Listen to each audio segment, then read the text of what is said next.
The barn door creaked open just as dawn painted the New Mexico sky in shades of crimson and gold, and Delilah Jenkins stirred from restless sleep, her hand instinctively reaching for the small pistol hidden beneath the hay that had served as her bed.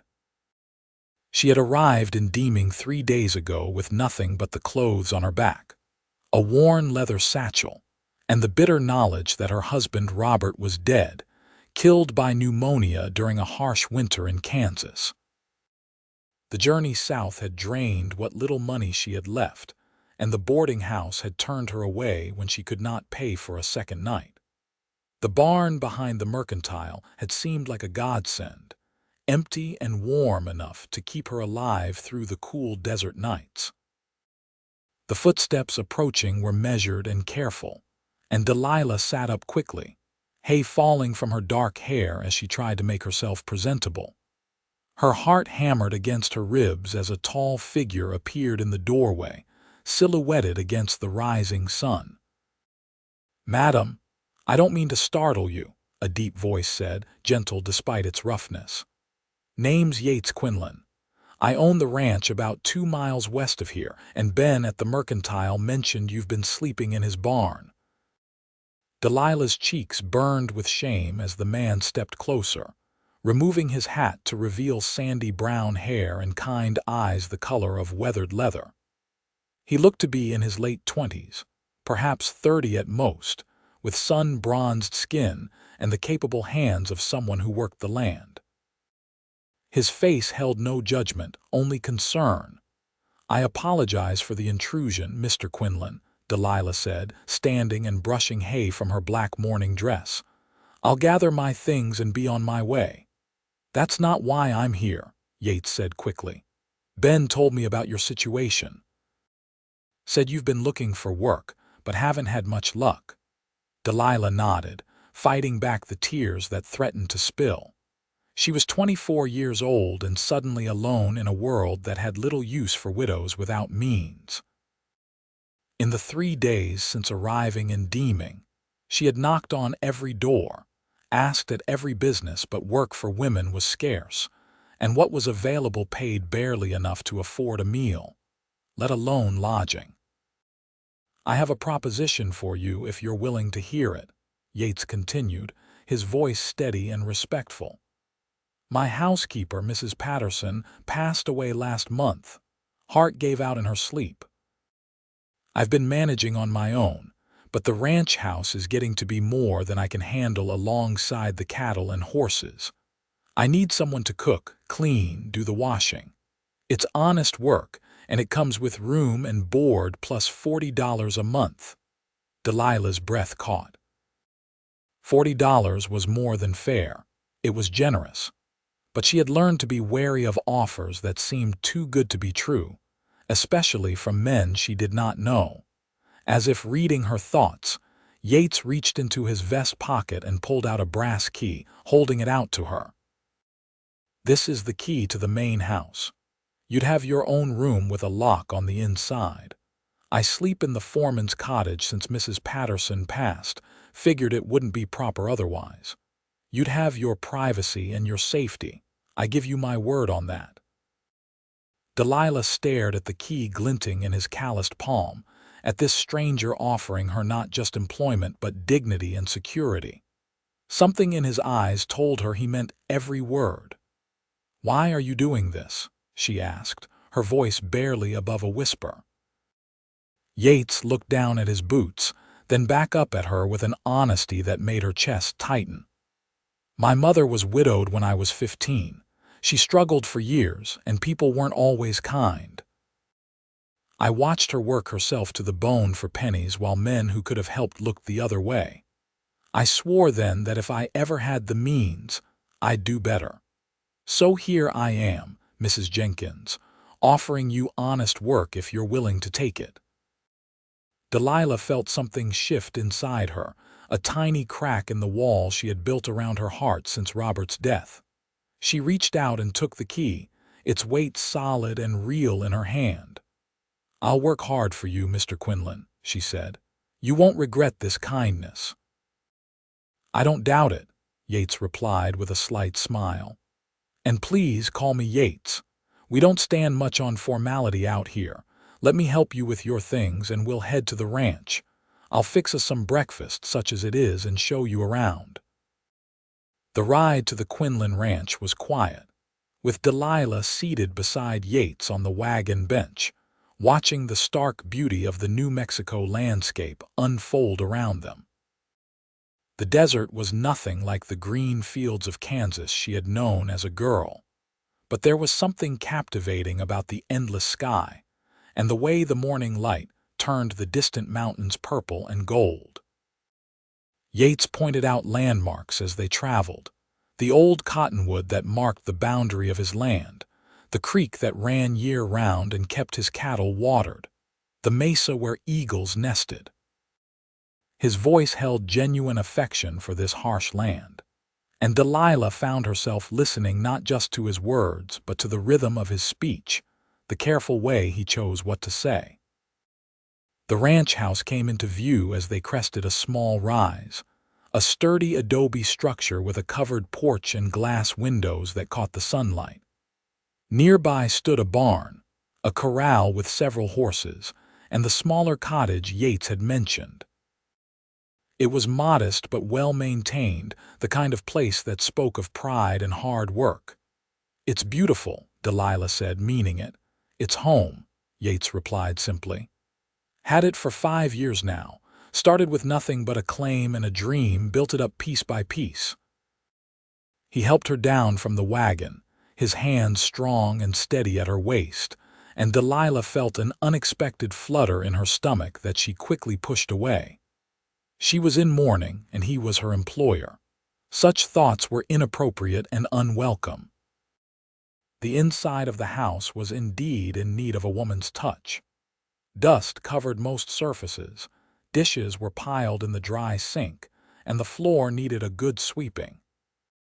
But the bones of it were good, with a large main room that served as kitchen and living area, 2 bedrooms, and a small washroom that Yates explained he had added just the year before. "This would be your room," Yates said, opening the door to the smaller bedroom. It contained a real bed with a mattress, a dresser, a washstand, and a window that looked out toward the mountains. "Mrs. Patterson kept it nice. I haven't touched anything since she passed. Seemed wrong somehow, but you're welcome to arrange it however you like." Delilah set her satchel on the bed, running her hand over the quilt that covered it. It was more than she had dared hope for, a place of her own, safe and clean. "I'll give you some time to settle in," Yates said from the doorway. "Then if you're up for it, I'll show you where everything is in the kitchen, and we can sort out the particulars of the work." After he left, Delilah sat on the edge of the bed and finally allowed herself to cry. Not from sadness, though grief was still a constant companion, but from relief so profound it shook her entire body. For 3 days she had been terrified, alone in a strange town with winter approaching and no prospects.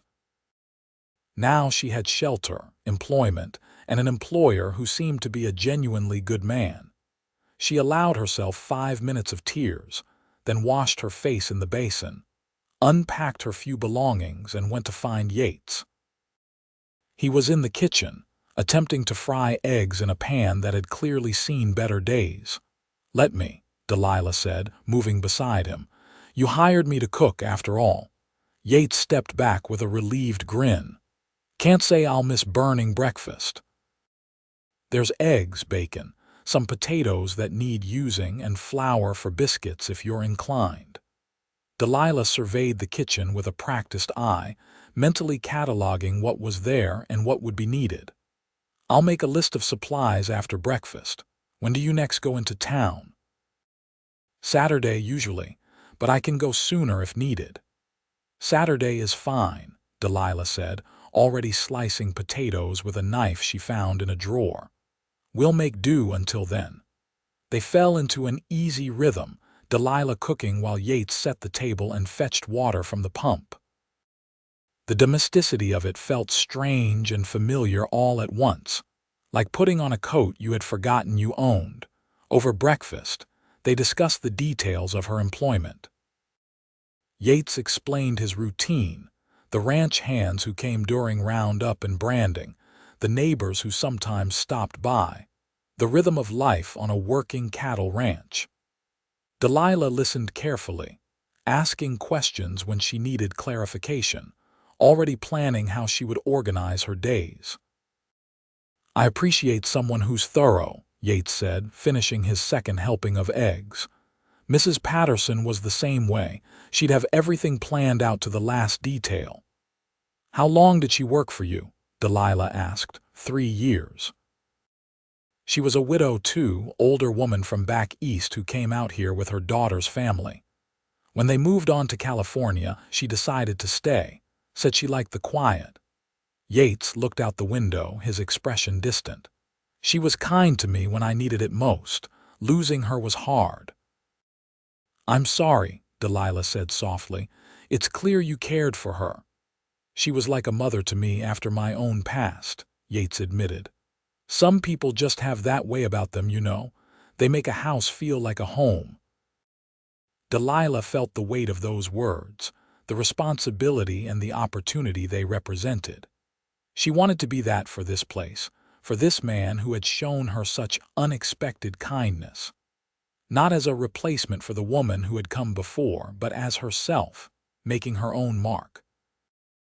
The days that followed established a new pattern in Delilah's life. She woke before dawn and had coffee ready when Yates came in from the cottage. She prepared breakfast while he washed up and they ate together, talking about the day ahead. Then Yates would head out to work the ranch while Delilah tackled the house. She cleaned from top to bottom that first week, washing windows, scrubbing floors, beating rugs, and organizing every cupboard and drawer. She found a kind of peace in the work, in making order from chaos, in the simple satisfaction of a job well done. The house began to shine under her care, and she could see Yates notice the changes with quiet appreciation. In the evenings, they shared supper and conversation. Yates told her about his life, growing up in Texas, losing his father to a ranch accident, watching his mother struggle and eventually remarry a man who treated them well.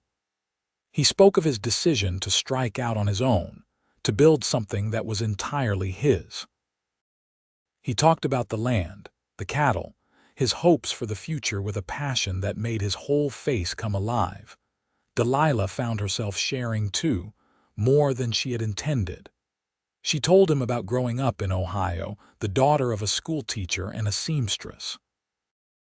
About meeting Robert when she was 19, a clerk in a dry goods store with ambitions of owning his own business someday. About their marriage, their move to Kansas, the struggle to make ends meet, and finally the illness that had taken him. "You miss him?" Yates asked one evening as they sat on the porch watching the sunset paint the desert in impossible colors. Delilah considered the question carefully. "I miss the life I thought we'd have. We were married for 4 years, and they weren't bad years, just hard. Robert was a good man, but he wasn't a particularly warm one. We were partners more than we were in love, if that makes sense." "It does," Yates said quietly. "Sometimes I think companionship and love are 2 different things that people confuse for one another. Have you ever been in love?" Delilah asked, then immediately felt her cheeks heat. "I apologize, that's too personal a question." "No, it's all right," Yates assured her. "I thought I was once when I was younger. There was a girl back in Texas, rancher's daughter. But she wanted city life, a husband who wore a suit and worked in an office. I wanted this." He gestured at the land around them. "We wanted different things, so we went different ways." "Do you regret it?" "Not for a minute," Yates said with certainty. "This land, this life, it's who I am. I couldn't be happy being someone I'm not, and I wouldn't want someone to be unhappy trying to fit into my world." Delilah thought about that as the stars began to emerge in the darkening sky. She had never asked herself what she wanted, had simply followed the path laid out before her from dutiful daughter to dutiful wife. But here, in this strange new place, she was beginning to wonder if perhaps she could choose her own direction. The weeks passed, and autumn settled over the desert with cooler nights and crystalline days. Delilah's competence in running the household became evident in every detail. The garden she had started was producing vegetables. Her bread was the best Yates claimed he had ever tasted, and she had even begun making small improvements to the house, sewing new curtains from fabric she had bought in town, arranging wildflowers in jars on the table. Yates, in turn, was unfailingly respectful and kind. He never entered her room without permission, always knocked before coming into the house, and treated her with a courtesy that never felt condescending. But Delilah noticed other things too. The way his eyes lingered on her when he thought she was not looking, the slight smile that crossed his face when he came in and smelled whatever she was cooking, the careful way he listened when she spoke as if her words truly mattered to him. She tried to tell herself it meant nothing, that she was reading too much into simple kindness. She was still in mourning, still wore her black dresses though they were now clean and mended. It would be improper to think of Yates as anything other than her employer. And yet, she could not deny the warmth that spread through her chest when he smiled at her, the way her heart beat faster when their hands accidentally touched while passing dishes at dinner. It was late October when things shifted between them in a way neither could ignore. Delilah had been at the ranch for nearly 2 months, and Yates had mentioned that several of his neighbors would be coming by for a community gathering, something they did a few times a year to maintain friendships across the scattered ranches. "I should have told you sooner," Yates said apologetically. "I wasn't sure if it would happen this year with everything, but Martha Brennan sent word that she's planning it for next Saturday. There'll be maybe 15 or 20 people, and they'll expect food and hospitality." "How many will stay for supper?" Delilah asked, already mentally planning. "Most of them. It usually starts mid-afternoon and goes until evening. Folks bring dishes to share, but as the host, I should provide the main course." "I can manage that," Delilah assured him. "I'll need some supplies from town, but I can roast chickens and make all the fixings. It'll be good to meet the neighbors." Yates looked relieved. Mrs. Patterson used to love these gatherings, said it reminded her that we're not as alone out here as it sometimes feels. The day of the gathering arrived with perfect weather, cool but sunny, and Delilah had everything prepared. The house was spotless, the food was ready or cooking, and she had even made 3 pies from the apples Yates had brought from town. The neighbors arrived throughout the afternoon. Families in wagons, single ranch hands on horseback, all of them curious about the new housekeeper they had heard about. Delilah met them with grace and warmth, remembering names and relationships, helping with children, accepting the dishes of food they brought with genuine gratitude. Martha Brennan, a sturdy woman in her 50s who ran a ranch with her adult sons after her husband's death, took Delilah aside after being introduced. "It's good to see Yates has someone capable running his household," Martha said, her shrewd eyes kind. "He's a good man, that one. Deserves someone who appreciates him." "He's been very kind to me," Delilah replied carefully. "Kind is putting it mildly, dear. He could have hired any number of women, but he chose to help someone who truly needed it. That's the measure of a man, what he does when there's nothing in it for him." Martha patted her arm. "Though between you and me, I'd say there's plenty in it for him now. This place hasn't looked this good or felt this warm since Mrs. Patterson was alive." Delilah felt her cheeks warm but did not know how to respond. Fortunately, Martha moved on to greet others, leaving Delilah to ponder her words. As the afternoon progressed, Delilah found herself watching Yates interact with his neighbors. He was well liked and respected, that much was clear. The men sought his opinion on cattle prices and range conditions. The women trusted him with their children, and everyone seemed genuinely glad to see him. He was part of a community here, had built something beyond just a ranch. At one point, she looked up from serving food to find him watching her with an expression that made her breath catch. It was not just appreciation or gratitude in his eyes, it was something deeper, more profound. When their eyes met, neither looked away immediately, and in that moment, Delilah knew with absolute certainty that what she felt for Yates Quinlan went far beyond gratitude for his kindness or respect for his character. She was falling in love with him. The realization terrified and exhilarated her in equal measure. She had not thought herself capable of such feelings, had believed that part of her heart closed off when Robert died. But here was Yates, patient and kind and strong, awakening something in her she had never truly felt before. The gathering wound down as evening approached, families packing up and heading home before dark.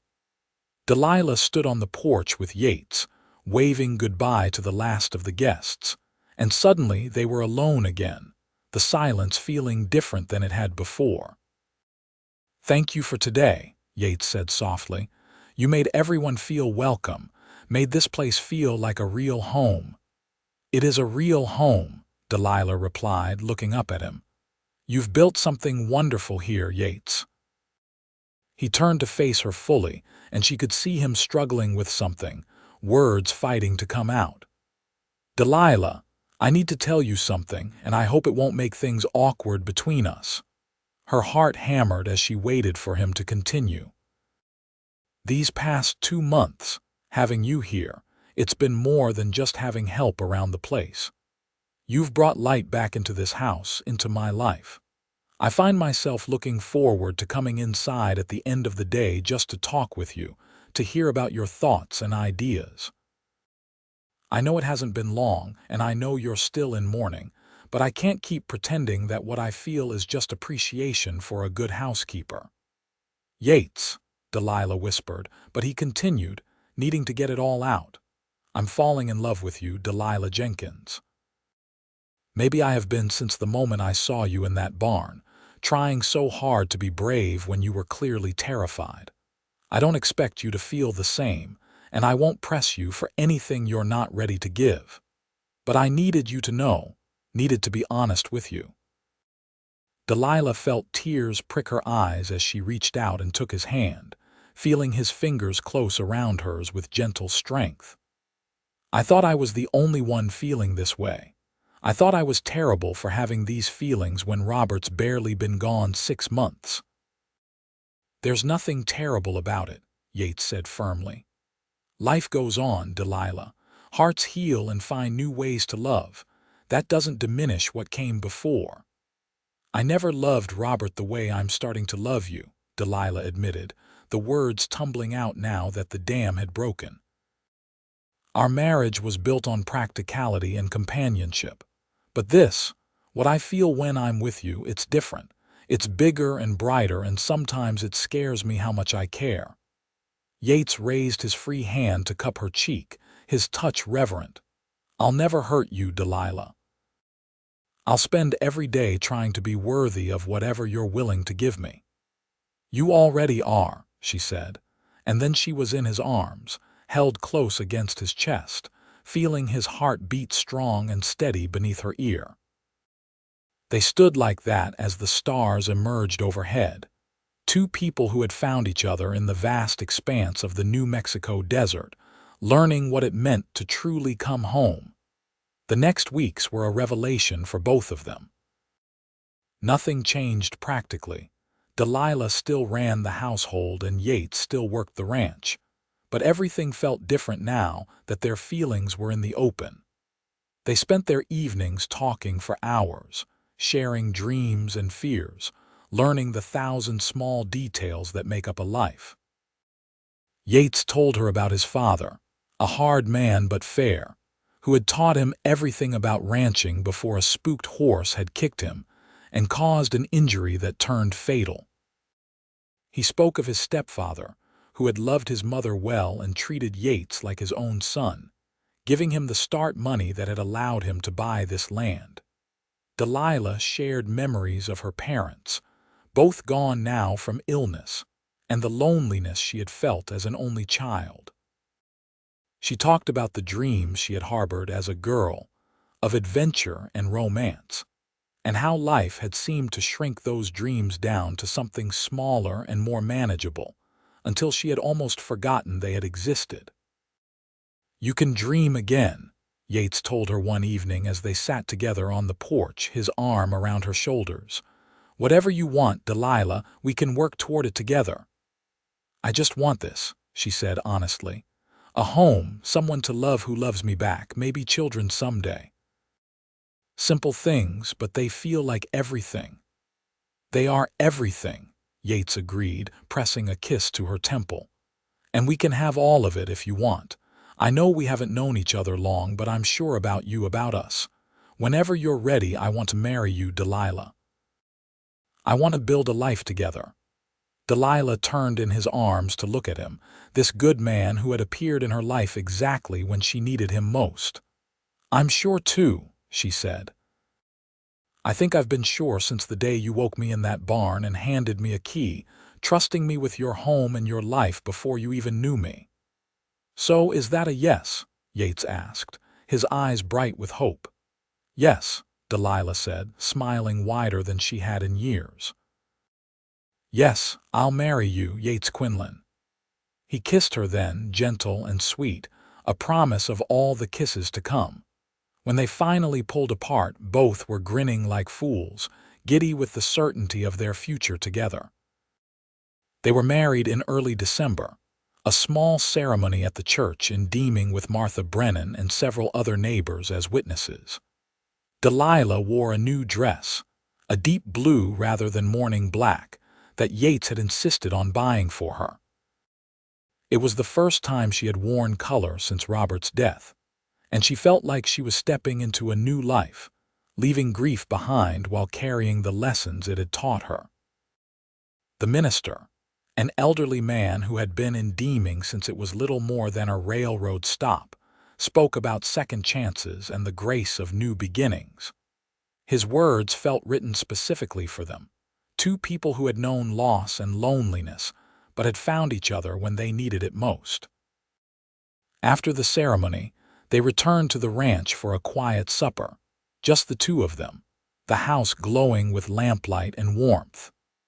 Yates carried her over the threshold despite her laughing protests, and they stood together in the main room that had become so familiar to both of them. "Welcome home, Mrs. Quinlan," Yates said softly. "I've been home since the day I arrived," Delilah replied, but she understood what he meant. This was different now, permanent and right in a way that went soul deep. That night, in the room that had been hers but was now theirs, Yates was gentle and patient, showing her a tenderness she had not known existed. Their coming together was sweet and passionate, a physical expression of the love that had been growing between them for months. Afterward, lying in his arms with her head on his chest, Delilah felt a completeness she had never experienced before. "I love you," she whispered into the darkness. "I love you too," Yates replied, his voice rough with emotion.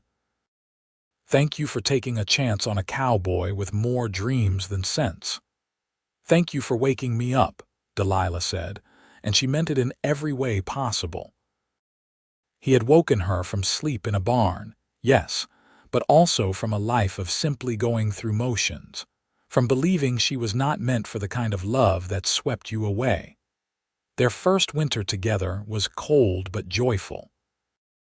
They learned each other's rhythms, the small accommodations and adjustments that turned two individuals into a partnership. Delilah discovered that Yates sang while he worked, old cowboy songs and Spanish ballads he had picked up over the years. Yates learned that Delilah talked to herself while cooking, carrying on full conversations that made him smile when he overheard them. They celebrated Christmas with their neighbors, hosting another gathering that became a new tradition. Delilah made cookies and cakes, and Yates brought in a small pine tree that they decorated with strings of popcorn and paper ornaments. It was simple but perfect, their first holiday as husband and wife.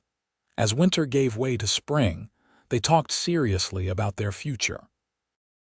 Yates wanted to expand the ranch, increase his herd, maybe hire some full-time help. Delilah suggested they could also raise chickens and sell eggs in town, put in a bigger garden, perhaps even get a milk cow. "We work well together," Yates observed one morning as they planned over breakfast. "You think of things I'd never consider, and somehow it all fits together." "Because we're partners," Delilah said. "Really partners in every sense of the word." In late March, Delilah began to suspect she might be pregnant. She waited to be certain, tracking the signs her body was showing, before she finally told Yates one evening after supper. "I think we're going to have a baby," she said, watching his face carefully. Yates went very still, his eyes widening. "Truly, I'm almost certain." "It's still early, but all the signs are there." He let out a whoop of joy that startled her into laughter, then pulled her into his arms and spun her around. "We're going to be parents," he said, his voice full of wonder. "Delilah, we're going to have a family. You're happy?" she asked, though his reaction made the answer obvious. "Happy doesn't begin to cover it," Yates said, setting her down carefully as if she might break. "Are you? I know we haven't been married long." "I'm thrilled," Delilah assured him. "Scared too, but mostly thrilled. I want to have children with you, build a family together." Yates kissed her softly. "Whatever you need, whatever will make this easier for you, just tell me. I want to take care of you both." True to his word, Yates was attentive throughout Delilah's pregnancy. He insisted she rest more, took over some of the heavier household tasks, and worried constantly despite her assurances that she felt fine. Martha Brennan visited regularly, sharing wisdom from her own experiences and promising to be there when the baby came. As summer blazed across the desert, Delilah grew round with child, and Yates converted the spare room into a nursery. He built a cradle with his own hands, sanding it until every surface was smooth as silk, and Delilah sewed tiny clothes and blankets, marveling at how small everything was. They spent the long summer evenings on the porch, Delilah's feet propped up while Yates rubbed them, talking about names and whether the baby would have his eyes or her hair. They discussed how they would raise their child, what values they wanted to instill, what kind of life they hoped to provide. "I want our children to know they're loved," Delilah said one evening. "Not just provided for or taken care of, but truly loved for who they are." "They will be," Yates promised. "How could they not be with you as their mother?" The baby came in early October, a year and a day after Yates and Delilah had first met in that barn. The labor was long and difficult, and there were moments when Yates paced the main room in terror, listening to Delilah's cries and feeling utterly helpless. But Martha was there, calm and competent, and when the baby's first wail split the air, Yates nearly collapsed with relief. "You have a son," Martha announced, opening the bedroom door with a tired smile. "Both mother and baby are doing well." Yates entered the room to find Delilah propped against pillows, exhausted but radiant, holding a tiny bundle wrapped in one of the blankets she had made. She looked up at him with tears streaming down her face. "Meet our son," she said softly. Yates sat carefully on the edge of the bed, looking down at the small face peeking out from the blanket.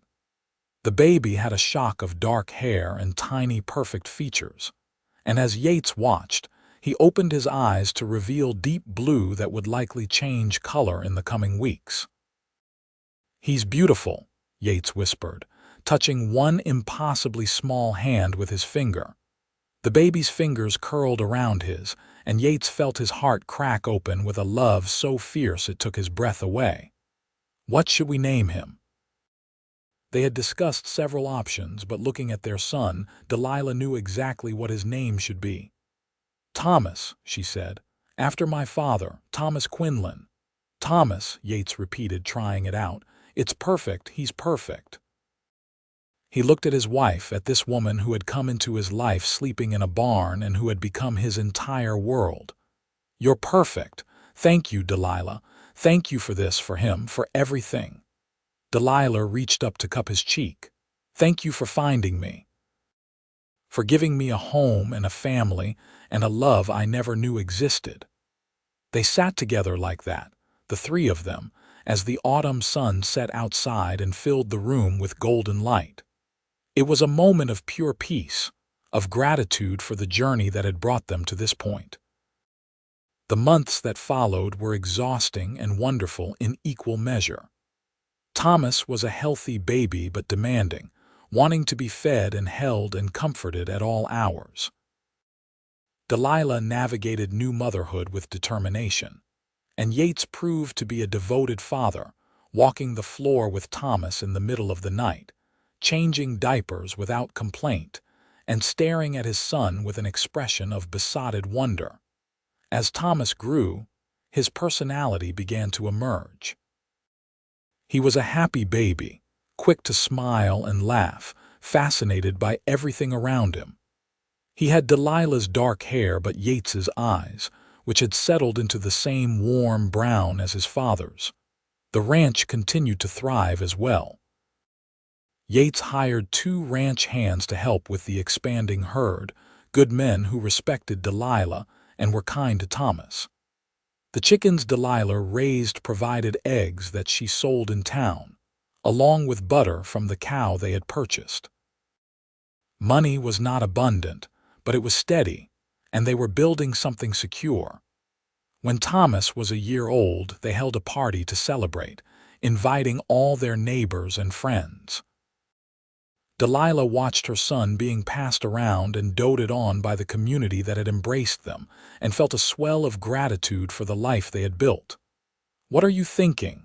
Yates asked, coming to stand beside her. "That I'm happy," Delilah said simply. "Truly, deeply happy. A year and a half ago, I was sleeping in a barn with no prospects and no hope. Now I have everything I could ever want."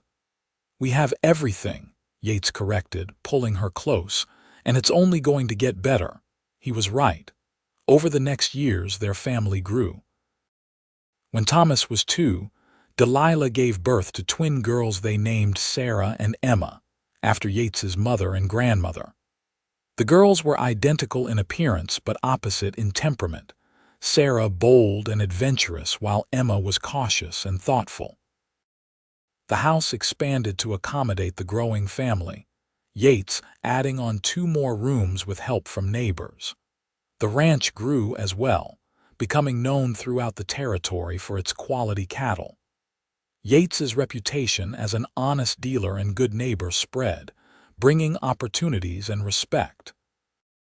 Delilah found joy in motherhood and in being Yates's partner in building their life. She kept the books for the ranch, her neat handwriting tracking every expense and profit. She maintained a garden that became the envy of their neighbors, growing vegetables that thrived despite the harsh climate. She sewed clothes for the children and herself, cooked meals that brought everyone running, and created a home that felt warm and welcoming to all who entered. But more than any of that, she loved Yates with a depth that still sometimes surprised her. Their marriage had started from desperate circumstances and practical need, but it had grown into something rich and real. They were partners in every sense, facing challenges together and celebrating victories as one. On their 5th anniversary, Yates surprised her with a gift, a beautiful turquoise necklace he had commissioned from a silversmith in Santa Fe. "It matches the sky," he said, as he fastened it around her neck. "The sky the morning I found you in the barn." I think I fell in love with you right then, watching the dawn light in your eyes as you tried to be brave. I was terrified, Delilah admitted, touching the necklace. Of you, of the future, of everything. But you took the key anyway, Yates said. You trusted me enough to try. Best decision I ever made, Delilah said, kissing him softly. That key opened more than just a door. It opened a whole new life. The children grew, and with them came new adventures and challenges. Thomas proved to be a natural rancher, following his father everywhere from the time he could walk, asking endless questions about the cattle and horses. Sarah and Emma were inseparable despite their different personalities, creating their own language and games that only they understood. When Thomas was 7 and the twins were 5, Delilah gave birth to another son, whom they named Daniel. He was a quiet baby, content to observe the chaos of the household with solemn eyes, and he brought a new dimension to their family dynamic.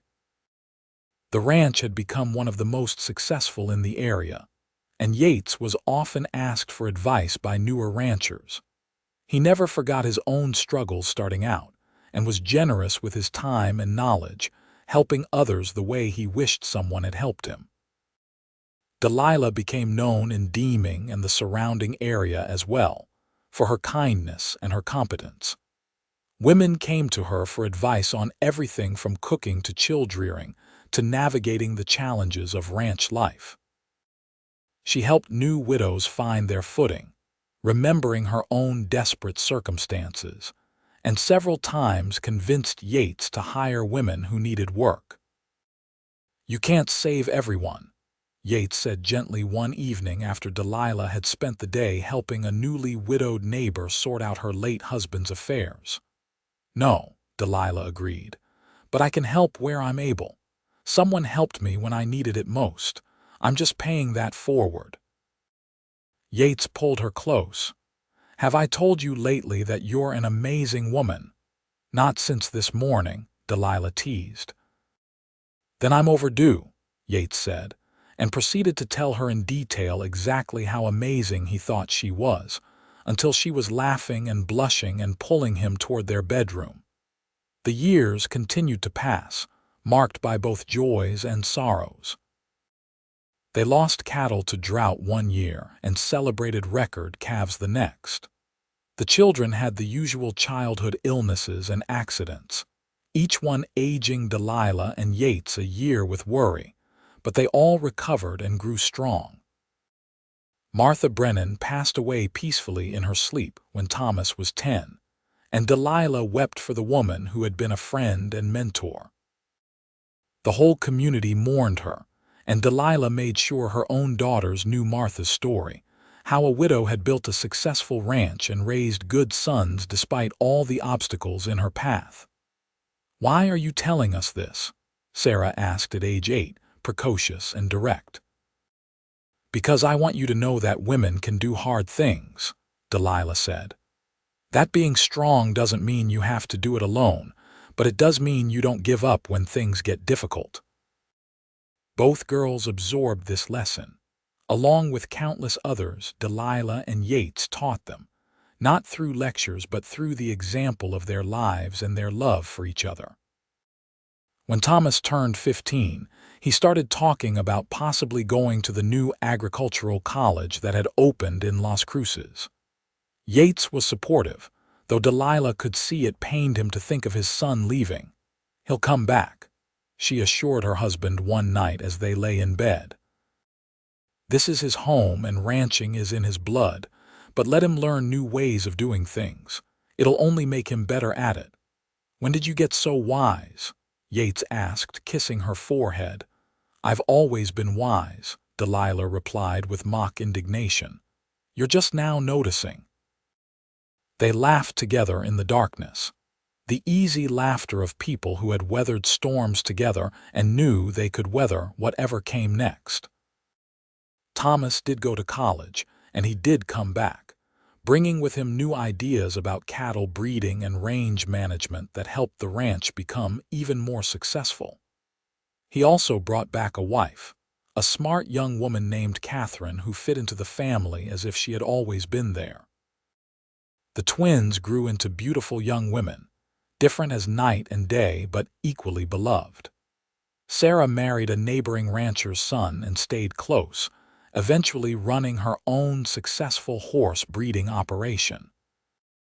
Emma surprised everyone by becoming a teacher, opening a small school that served the scattered ranch families of the area. Daniel, the quiet one, turned out to have a gift with numbers and became the ranch's business manager, expanding their operations and investments until the Quinlan Ranch was one of the most prosperous in New Mexico. Through it all, Delilah and Yates remained at the center, the foundation upon which everything else was built. They grew older together, their hair turning gray, their bodies accumulating the aches and pains of hard work and long years. But their love never diminished. If anything, it deepened, becoming richer and more comfortable with each passing year. On the 20th anniversary of the day they met, Yates took Delilah back into Deeming, to the barn where he had found her sleeping. "Why are we here?" Delilah asked, confused. "Because this is where our story started," Yates said. "I wanted to remember it, to remind us both how far we've come." They stood in the barn, now owned by someone else but still recognizable, and Delilah felt the weight of those 20 years, of everything that had happened since that desperate morning when she had thought her life was over. "I was so scared," she said softly. "I had no idea that morning would change everything." "I did," Yates said. "The moment I saw you, something in me knew. I told myself I was just helping someone in need, but the truth is, I was already half in love with you before I even spoke." Delilah turned to him, this man who had been her savior, her husband, her partner, her best friend. His face was lined now, weathered by sun and time, but his eyes still held the same kindness that had drawn her to him from the beginning. "Thank you for the key," she said. "Thank you for using it," Yates replied. They kissed in that barn, 20 years after their first meeting, and it felt like both an ending and a beginning, a closing of one circle and the opening of another. The years continued their relentless march. Grandchildren arrived, filling the ranch house with noise and laughter. Thomas and Catherine had 3 children, Sarah had 4, Emma had 2, and Daniel eventually married and had twins, starting the whole cycle over again. Delilah took to being a grandmother with the same wholehearted devotion she had brought to everything else in her life. She told the grandchildren stories, taught them to cook and sew and garden, and most importantly, showed them what it looked like to love someone completely. Yates built a swing on the big cottonwood near the house, and grandchildren took turns being pushed, their delighted squeals echoing across the desert.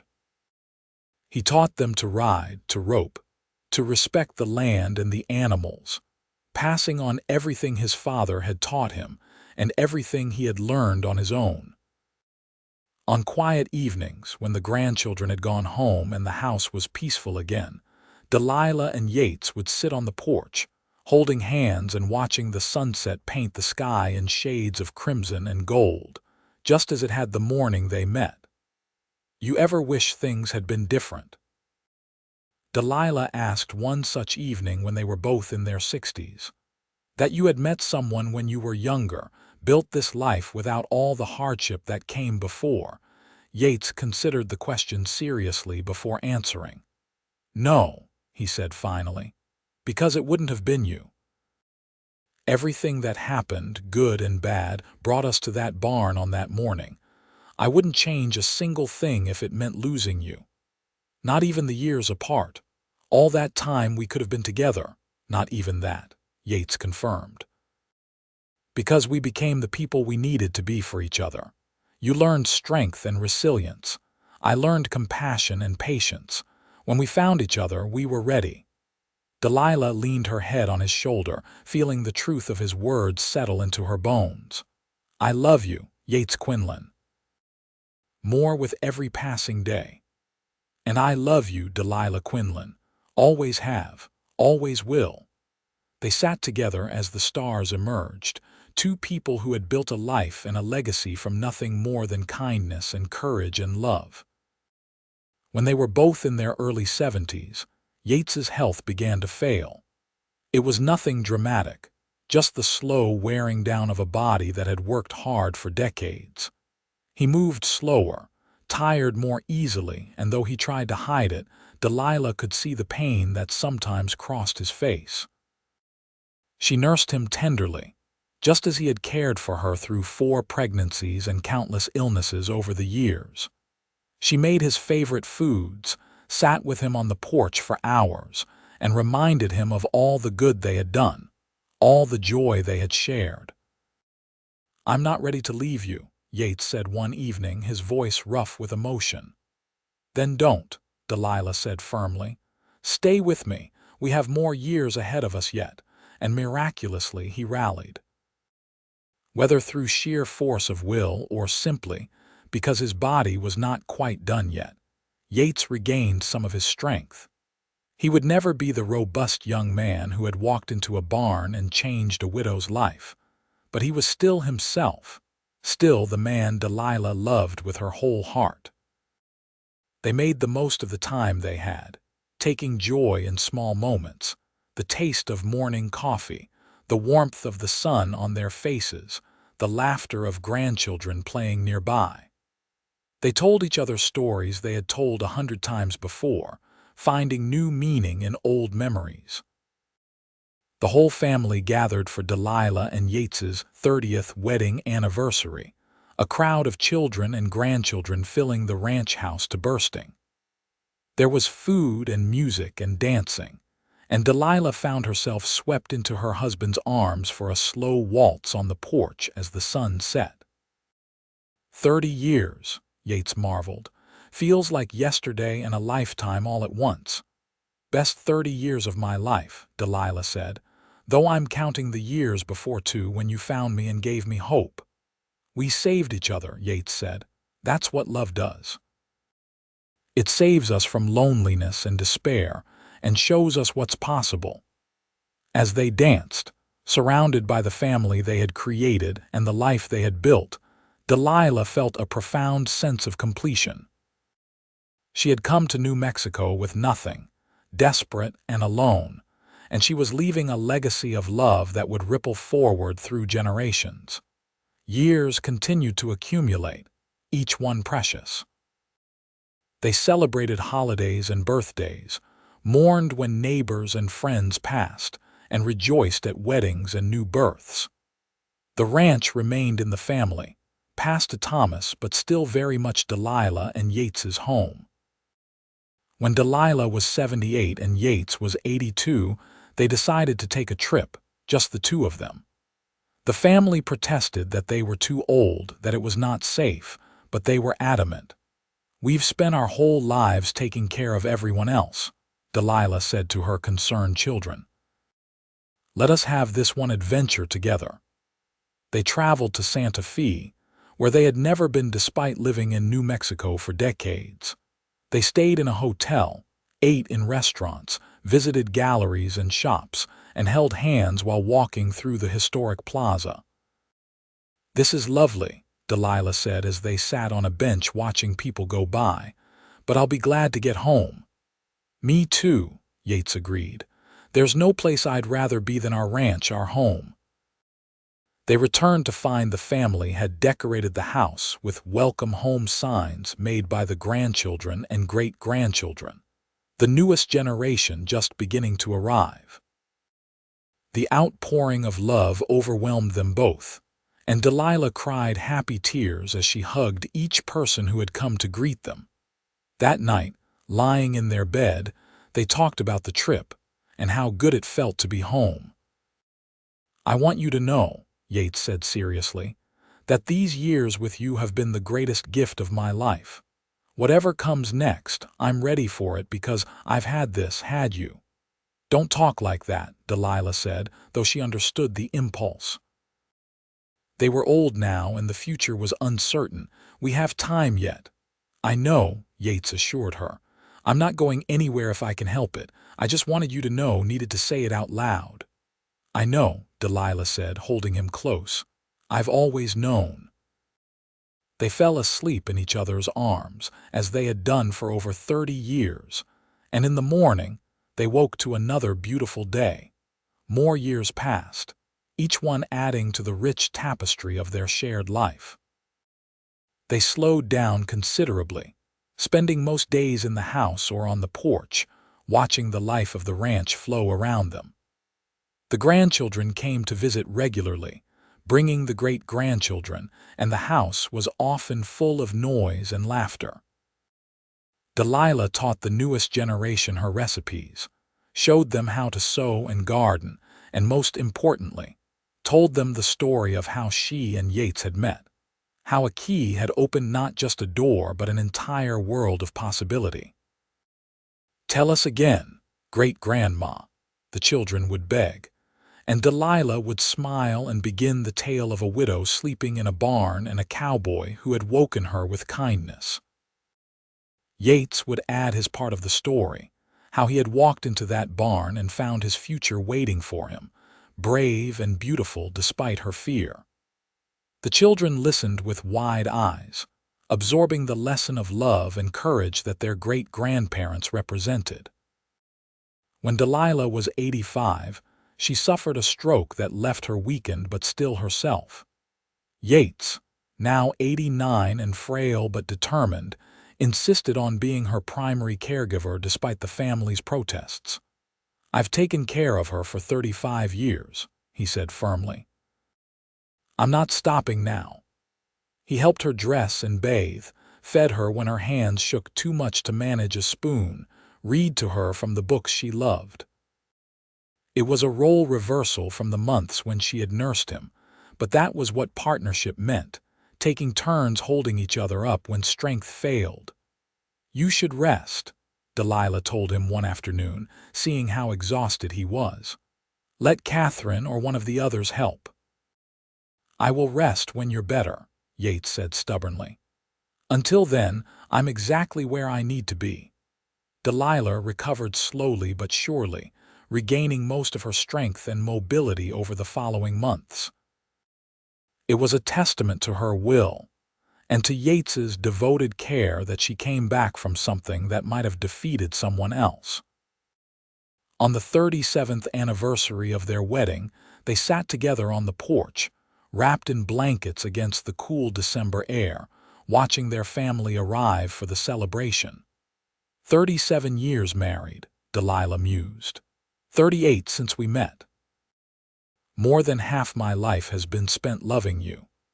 And every moment has been a blessing, Yates said. Even the hard ones because we faced them together. The family gathered around them, multiple generations united by the love story that had started in a barn in 1885. They sang and ate and shared memories, and when it came time for Delilah and Yates to say something, they stood together, still able to find strength in each other. "We want to thank all of you," Yates began, his voice wavering but clear, "for being the living proof that love matters, that it ripples out and creates more love. When I met your grandfather," Delilah continued, "I had nothing. I was scared and alone and thought my life was over, but he gave me a key and a chance, and from that grew all of this." She gestured to the assembled family. "Every single one of you is here because one cowboy decided to be kind to a widow in a barn."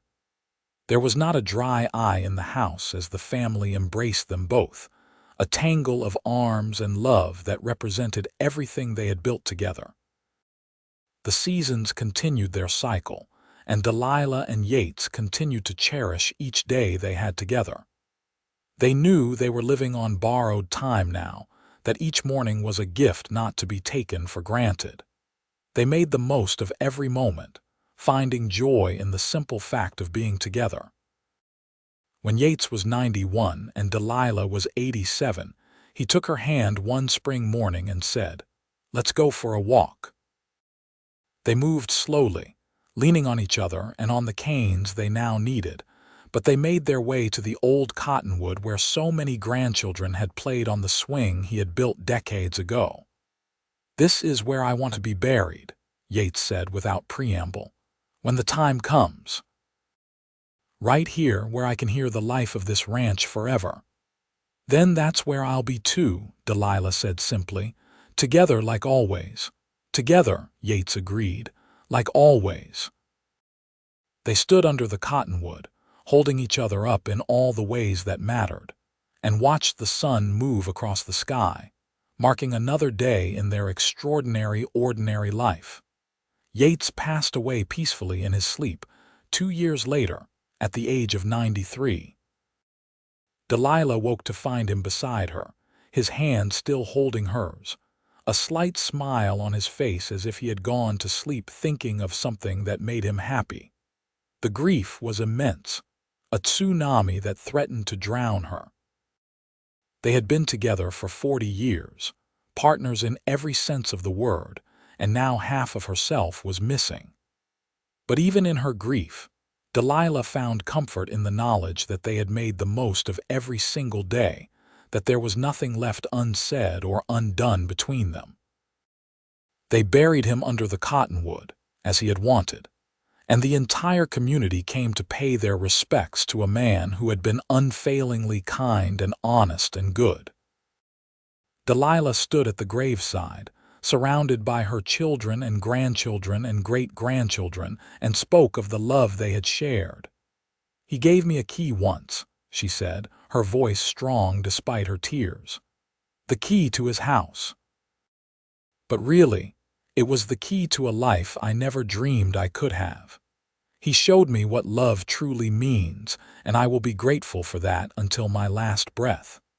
After the funeral, Delilah returned to the ranch house, to the home she and Yates had built together.